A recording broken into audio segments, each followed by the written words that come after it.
안녕하세요. 참 별의별 일이 제 인생에 다 생기네요. 아마도 저처럼 엄청난 일을 겪은 분은 거의 없을 거라고 생각이 듭니다. 70년생 개띠고요. 어렵게 살아왔어요. 남편이라는 놈과는 선을 봐서 결혼하게 되었고요.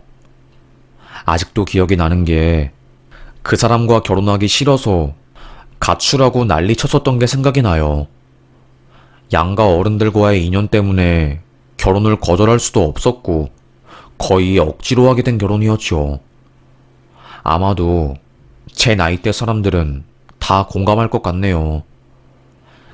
제가 결혼하던 해에 우리 부모님이 사고로 돌아가시고 저는 최고로 힘든 나날들을 보냈습니다. 남편은 알코올 중독자였어요. 매일 술을 마시고 사람들과 호탕하게 노는 것을 좋아했지요.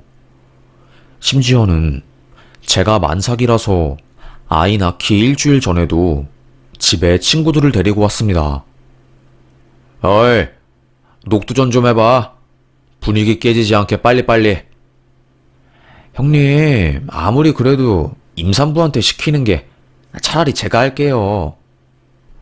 되려 저희 남편보다 남편 친구들이 제 눈치를 보면서 요리를 대신했습니다. 그걸 본 남편은 또 저에게 아니 왜 손님한테 요리를 시켜? 당신 참 대체면이 안 사네. 그러지 말지. 뱃속에 아이는 있고 이혼을 할 수도 없고 그때부터 제 속이 문드러진 것 같아요. 원래 저의 성격은 정말 밝고 사람들을 좋아하고 어울리는 것을 너무나도 사랑하는 쾌활한 사람이었거든요. 결혼 이후로 점점 어두워진 저는 우울증에 시달리고 매일 밤 잠을 설치게 되었습니다. 머리가 매일매일 한 움큼씩 빠지고 스트레스로 헛구역질하는 날들이 굉장히 많았어요.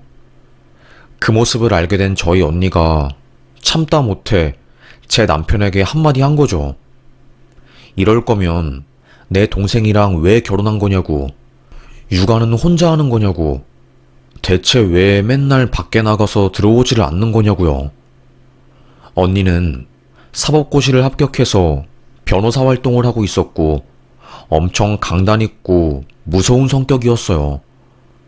그리고 언니가 제 남편의 치부도 알고 있었기 때문에 남편은 언니에게 꼼짝 못했습니다.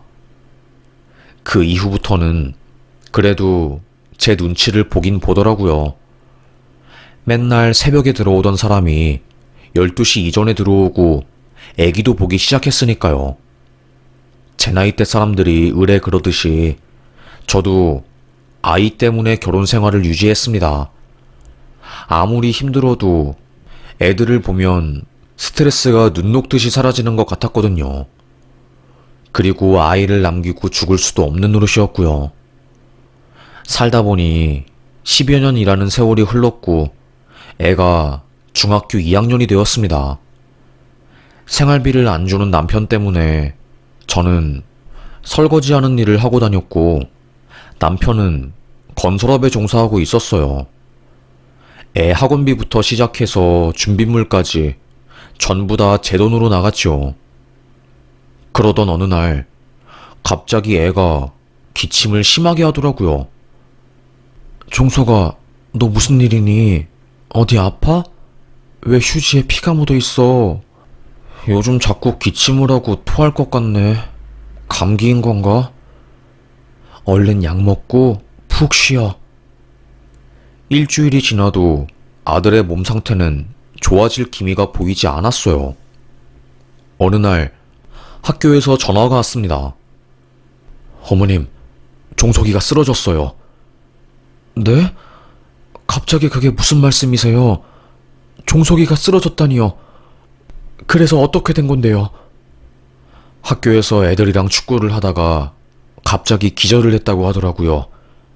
바로 119 불러서 병원으로 이송하긴 했는데 의사 선생님께서 정밀 검사를 해봐야 할 것 같다고 백혈구 수치가 안 좋다고 하네요. 심장이 쿵 하고 떨어지는 것 같았어요. 아들이 아프다는 이야기를 들으니까 손이 달달 떨리더라고요. 식당에서 설거지 알바를 하던 중에 받은 전화였기 때문에 저는 바로 사장님에게 달려갔습니다. 우리 애가 쓰러졌다고 하네요. 바로 병원으로 오라고 하는데 지금 가봐야 할 것 같아요. 죄송합니다. 무슨 일이야. 아유, 큰일은 아니어야 할 텐데. 사장님의 배려로 저는 일을 멈추고 병원에 갔어요. 의사가 저를 보고 아이가 집에서 어땠나요?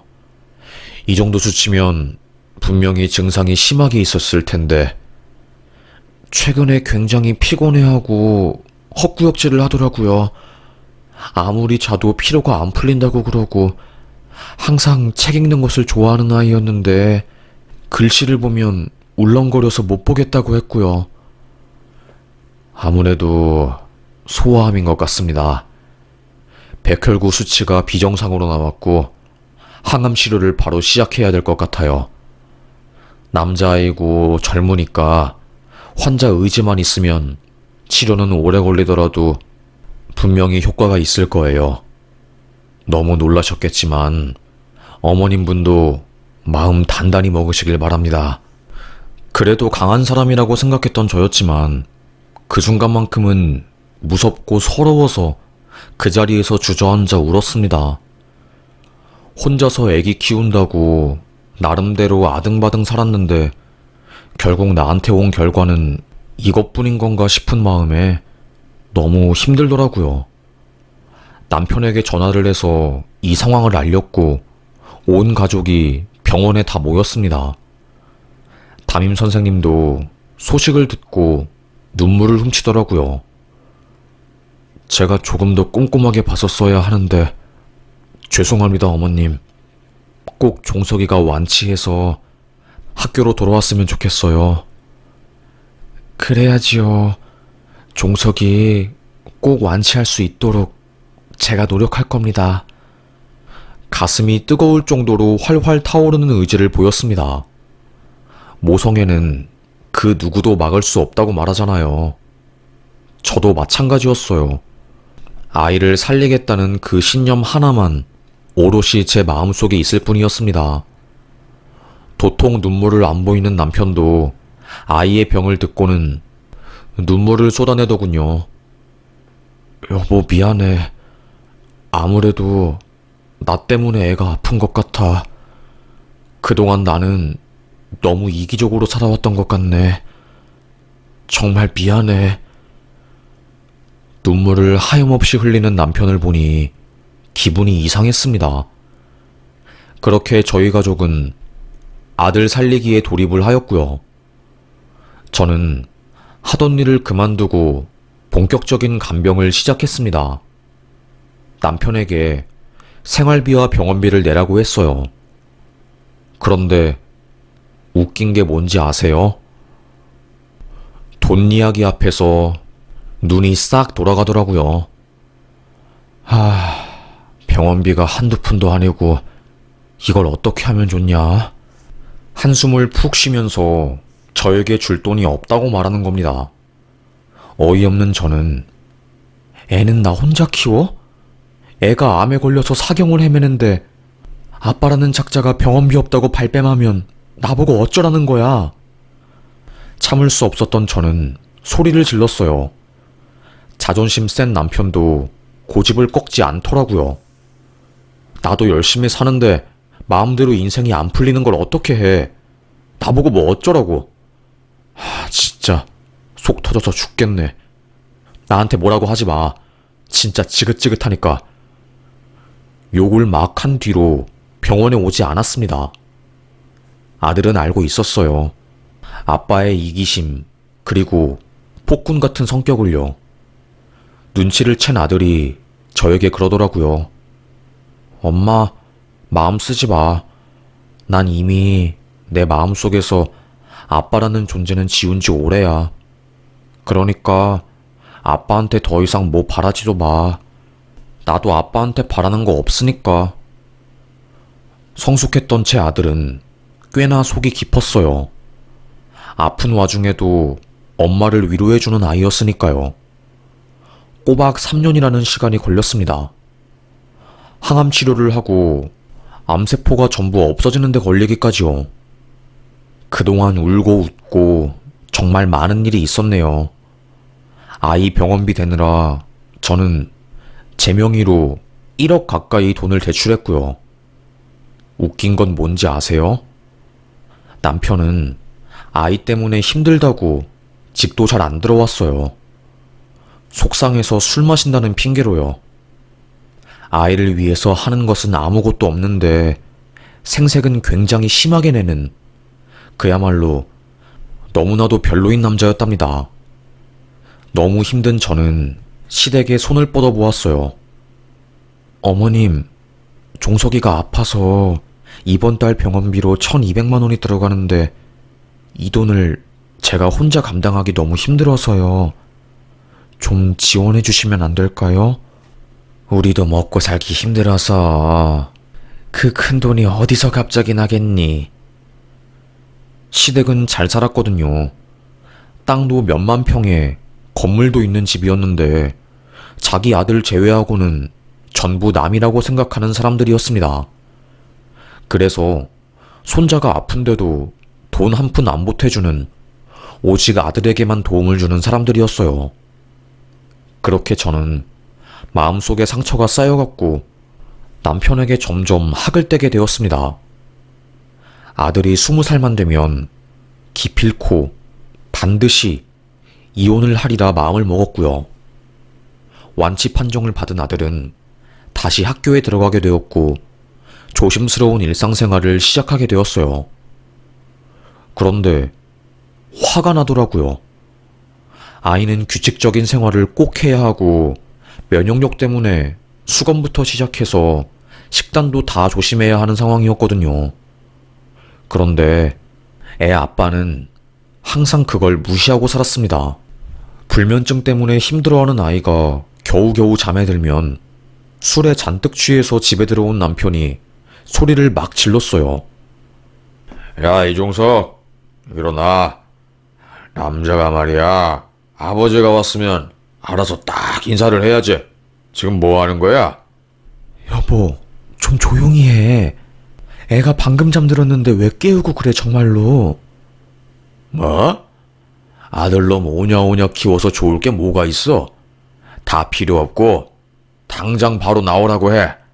술병을 던지고 술에 취해서 꼬장을 부리고 난리도 아니었네요.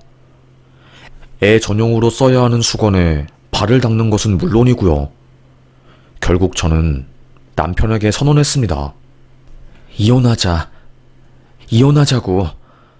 이렇게는 못 살겠다. 나 정말로 많이 참았거든? 어디까지 참아야 하는지 모르겠어. 이 정도면 된 것 같다. 남편은 얼빠진 표정을 짓더라고요. 저는 이혼 선언 이후부터 제 멋대로 살았습니다. 그동안 남편 때문에 가지 못한 초등학교, 중학교 동창회도 오랜만에 나갔고요. 애 간병하느라 한 번도 이쁜 옷을 사입지 못했는데 저도 여자로서 살고 싶은 마음에 옷을 사입기 시작했어요. 그러다 보니까 남편이 저에게 의처증이 생기더라고요. 네 남자 생겨서 지금 나한테 이혼하자고 하는 거냐? 어이가 없었던 저는 난 떳떳한데? 모임 가는데 당신도 데리고 갈 수 있을 정도야. 그러니까 함부로 넘겨짚지 마. 남편은 진짜로 제 모임에 따라왔습니다. 중학교 모임에요. 너무너무 싫었던 게 남편이 가정에서는 최악의 남자이지만 밖에서는 정말 넉살 좋고 사람 좋은 모습을 보이거든요. 중학교 때 제가 왕따를 당했던 적이 있었어요. 왕따 주동자 이름이 이선희였고 걔도 동창회에 왔더라고요. 이선희를 꼴보기 싫어서 다른 쪽에 앉았더니 굳이 제 남편이 그 여자한테 말을 걸고 친하게 지내려고 하는 겁니다. 동창회 끝나고 집에 들어와서 남편에게 저는 그 여자한테 왜 친하게 지내려고 말 걸어? 그 여자한테 왜 친하게 지내려고 말 걸어? 당신도 알잖아. 내가 걔 엄청 싫어하는 거. 굳이 내 앞에서 그런 걸 해야 해? 내 체면이 어떻겠어. 애들이 나 왕따 당했던 거 다 알고 있는데 진짜 화나게, 어? 남편은 그게 뭐가 잘못된 거냐고 그러더라고요.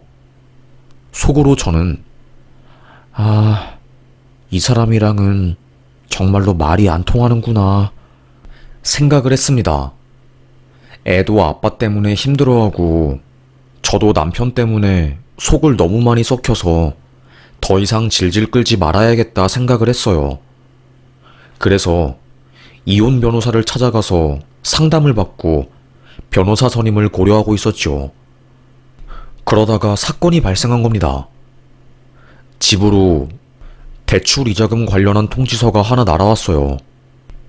이게 뭐야? 나 몰래 언제 대출을 한 거야?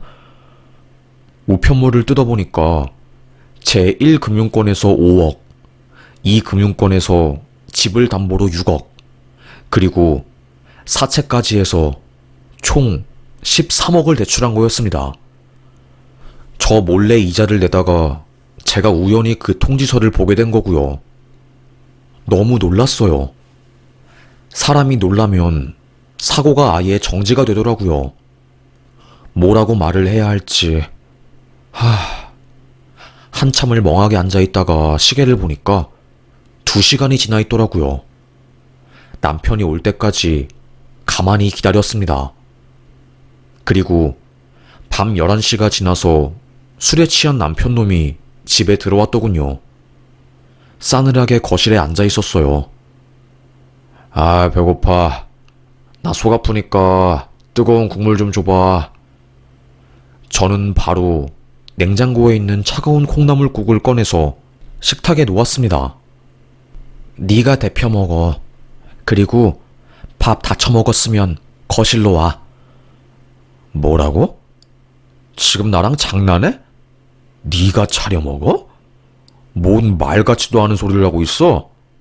당신 술 마셨어? 저는 남편에게 통지서를 보여줬습니다. 빚 독촉장을요. 남편의 동공이 흔들리더라고요. 어디서 났어? 이걸 왜 찾아보고 난리야? 왜 남의 걸 뒤지고 그러냐고? 내가 뒤진 게 아니라 우편함에 꽂혀 있더라. 당신 왜 나한테 말도 없이 10억 넘는 돈 빌렸어? 그 돈 다 어디다가 썼어? 솔직하게 말해. 거짓말 치지 말고 다 말해. 지금 나 장난하는 거 아니니까? 어디다 쓰긴. 종석이 병원비로 한 푼 두 푼 쓰느라 대출받은 거지. 그 말을 듣는 순간 머리통에서 기차 뚜껑이 열리는 줄 알았습니다. 아들 병원비 내느라 제가 빚 1억을 지게 되었고 간병부터 시작해서 돈 드는 모든 것을 제가 감당했는데 이제 와서 아들 병원비 때문에 돈을 빌렸다는 게 너무 기가 막히더라고요. 저는 어떠한 말도 하지 않고 바로 식탁 위에 있는 냉콩나물국을 들어서 남편의 얼굴에 퍽 쏟아버렸어요. 그리고 텅 비어버린 스테인리스 냄비로 남편의 등허리를 팍팍 때렸습니다. 그놈 자식 몸에는 콩나물부터 시작해서 고추까지 범벅이 되어 있었어요. 너 진짜 미친놈이구나. 어디서 병원비를 들먹여? 종석이는 내가 혼자 키웠어. 애 아픈 거 핑계대지 말고 솔직하게 말해. 남편은 욕을 막 저에게 내뱉더니 갑자기 핸드폰이랑 지갑을 챙겨서 밖으로 나갔어요. 그날 이후로 그놈은 집에 들어오지 않았습니다. 원래도 말없이 3일씩 집에 안 들어오는 사람이라 그날도 역시 그런 줄 알았어요. 그런데 일주일이 지나도 집에 돌아오지 않았습니다. 시댁에 전화를 해봤어요. 어머님, 종석 씨랑 혹시 연락돼요? 모르겠다, 난. 너네들 싸웠니? 아무것도 모른다는 말투로 어머님은 되려 저에게 질문을 하더라고요. 슬슬 애가 타기 시작했습니다. 전화를 해도 전화기가 꺼져 있다고 하고 어디로 간지 알 수가 없으니까 미치겠더라고요. 그 사람이 싫기는 했지만 이런 식으로 사이가 나빠지는 것을 원한 것은 아니었어요. 결국 저는 경찰에 실종 신고를 냈습니다. 경찰도 처음에는 다 큰 성인이 집을 나간 거니까 시간이 지나면 돌아올 거라고 생각을 해서 수사를 제대로 안 했어요. 그냥 집을 나간 것도 아니고 부부싸움 이후에 집을 나간 거기 때문에 충분히 명분이 있다고 생각한 거고요. 하지만 2주일이 지나도 연락이 안 되기 시작하자 핸드폰 추적부터 시작해서 실종 수사에 돌입하게 되었습니다. 한강에서 마지막 행적이 보였고요. 경찰은 빚 때문에 극단적 선택을 한 걸로 추정을 하고 있더라고요. 그렇게 미웠던 사람이었는데 한순간에 제 눈앞에서 사라지고 행방을 모르게 되었으니 속이 썩어 문드러지더라고요. 시댁에서도 이게 어떻게 된 일이냐면서 난리를 쳤고요. 시간은 흘렀지만 그 사람은 나타나지 않았습니다. 그날 집을 나간 이후로 저는 안방에 들어가지도 않았어요. 너무 슬프고 힘들어서요. 죽이고 싶을 만큼 미운 사람이긴 했지만 그 정도로 힘들어하길 바랐던 것은 아니었거든요. 그리고 아직도 그 많은 돈을 빌린 이유를 알지도 못하는 상황이었고요. 제 마음속에는 너무나도 많은 답답함들이 있었습니다. 남편이 실종된 지 5년이 흘렀고 경찰에서 전화가 왔어요. 실종 선고 재판을 할 거냐고요. 저는 그게 뭔지 몰랐습니다. 뭐냐고 물으니 실종되고 나서 5년 정도 흐르면 시체를 발견하지 못해도 사망 처리를 해준다고 하더라고요.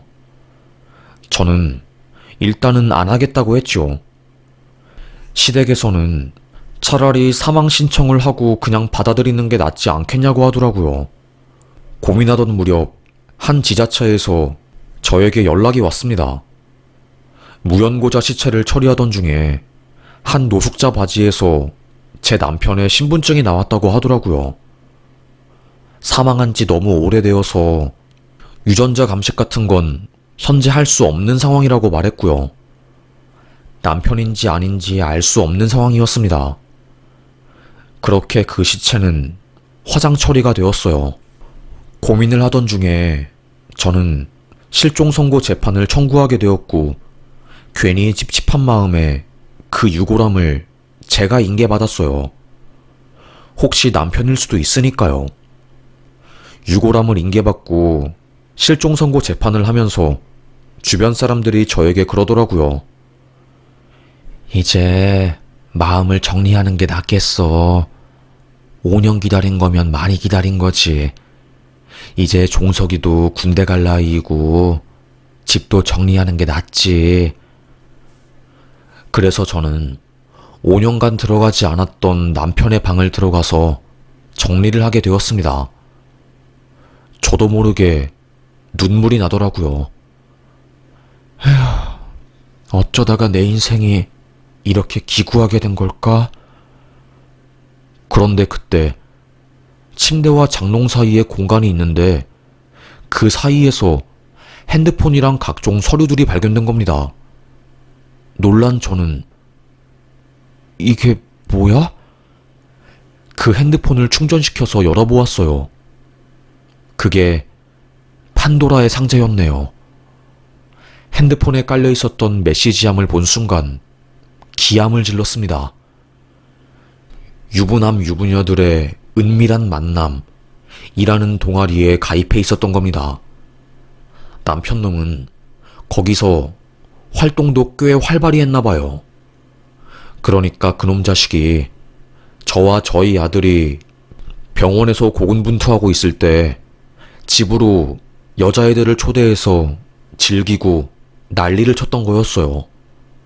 그것도 유부녀들을요. 그 핸드폰이 다른 사람 명의로 개통을 해서 철저하게 저에게 숨긴 거였어요. 온몸에 소름이 돋더라고요. 게다가 더 열받은 건 뭔지 아세요? 남편과 제가 제 중학교 동창회에 함께 갔었잖아요. 그때 제가 너무너무 싫어하는 저를 왕따시킨 이선이랑 막 친하게 말하고 그랬다고 했잖아요. 그 이선이랑도 잠자리를 했었더라고요. 남편이 이선희의 연락처를 물어봤고 저 몰래 둘이서 그렇고 그런 사이로 발전한 거였어요.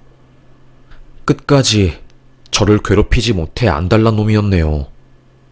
그 문자와 흔적들을 전부 본 순간 참을 수 없는 분노가 올라왔습니다. 그동안은 불쌍하고 측은지심에 널 용서해 주려고 했는데 정말 못 참겠다. 어디서 죽든 말든 네가 알아서 해. 이제 내 인생에서 네 같은 놈은 지워버릴 거니까. 저는 남편으로 추정되는 무연고자의 유골함을 들고 시댁에 찾아갔어요. 남편과는 이제 끝이니까 이 유골함 어머님이 버리든가 모시든가 알아서 하라고요. 거의 6년 만에 찾아간 시댁이었습니다. 아들과 함께 갔어요. 아들이 먼저 시댁 대문을 열었어요. 시골집이라서 그런지 대문이 잠겨있지 않더라고요. 신발을 벗고 집에 들어간 아들이 갑자기 소리를 지르는 겁니다. 아들 무슨 일이야? 깜짝 놀란 제가 시댁으로 들어간 순간 못 볼 걸 보고 말았네요. 죽은 줄 알았던 남편이, 실종된 줄 알았던 남편이 떡하니 거실에서 시모와 함께 밥을 먹고 있었던 겁니다. 두 눈을 의심했어요. 내가 본 게 맞나 싶었습니다. 결국 참다 못해 화가 난 아들은 손에 들고 있던 유골함을 거실에 팍 던지면서 깨트렸어요. 아버지, 지금 여기서 뭐 하시는 거예요? 대체 뭐 하는 거냐고요? 어디까지가 진실이고 거짓인 거예요? 실종된 사람이 왜 할머니네 집에 떡하니 있냐고요? 너무 화가 난 아들은 물건을 집어던지고 아빠 멱을 잡고 난리도 아니었어요. 시모는 펑펑 울면서 내가 다 설명하겠다고 하면서 아들을 뜯어말렸지만 종석이는 분노를 참지 못했습니다. 남편의 멱살을 잡고 개 패듯이 팼어요. 정말로요. 왜냐하면 제 아들은 제가 얼마나 고생한지 잘 알았거든요. 전단지도 돌리고 사람 찾는다고 장대비가 내리는 날 비를 맞으면서 오들오들 떨며 난리를 쳤으니까요. 그런 사람이 아주 떡하니 시댁에 있으니 고삐가 풀릴만 하죠. 입안이 다 터져서 피를 내뱉는 남편이 말을 꺼내더라고요. 내가 다 설명할게. 저는 신발을 남편의 얼굴에 던지며 말했습니다. 네가 하는 말을 내가 어떻게 믿니? 구렁이 같은 놈의 말을? 다 필요 없고 앞으로 하고 싶은 말 있으면 수사관 통해서 말하는 걸로 하고 넌 이제 끝이다 진짜. 정신 나간 놈. 남편에게 욕을 내뱉고 아들 손을 잡고 시댁을 나왔어요. 그리고 바로 경찰에 신고했습니다. 실종된 놈이 멀쩡히 살아있다고요. 접수를 받은 경찰관이 시댁으로 출동해서 남편을 조사했지요. 그러던 중에 형사가 수상한 것을 알아냈나 봐요. 제가 실종 선고 소송 진행 중이었잖아요. 알고 보니 남편 앞으로 생명보험이 들어있었습니다. 사망할 시에 보험금으로 수억이 나오는 상황이었어요. 그리고 그 보험금 수령자가 제가 아니라 시어머님이었더라고요. 그제서야 조금씩 퍼즐이 맞추어지는 것 같았습니다.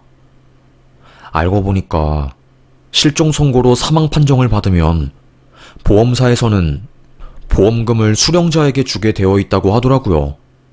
요즘은 이게 악용이 엄청 많이 된다고 하더라고요. 5년만 없는 사람으로 살면 돈을 벌 수 있으니까요. 온몸에 소름이 끼쳤습니다. 결국 남편은 사기 관련으로 구속 수사를 받게 되었고, 수사를 통해서 그동안의 소름 끼치는 정체가 밝혀지게 되었네요. 저랑 아들이 암투병을 하고 있을 때 남편은 강남에서 술 마시고 약하고 유흥을 즐겼나봐요. 그러면서 유부남 유부녀 만남을 알게 되었고 아주 더럽게 논 거였고요. 계속 돈을 쓰면서 방탕하게 살고 싶은데 현실은 회사원이니까 눈앞이 캄캄해진 거고 범죄를 계획한 거였어요.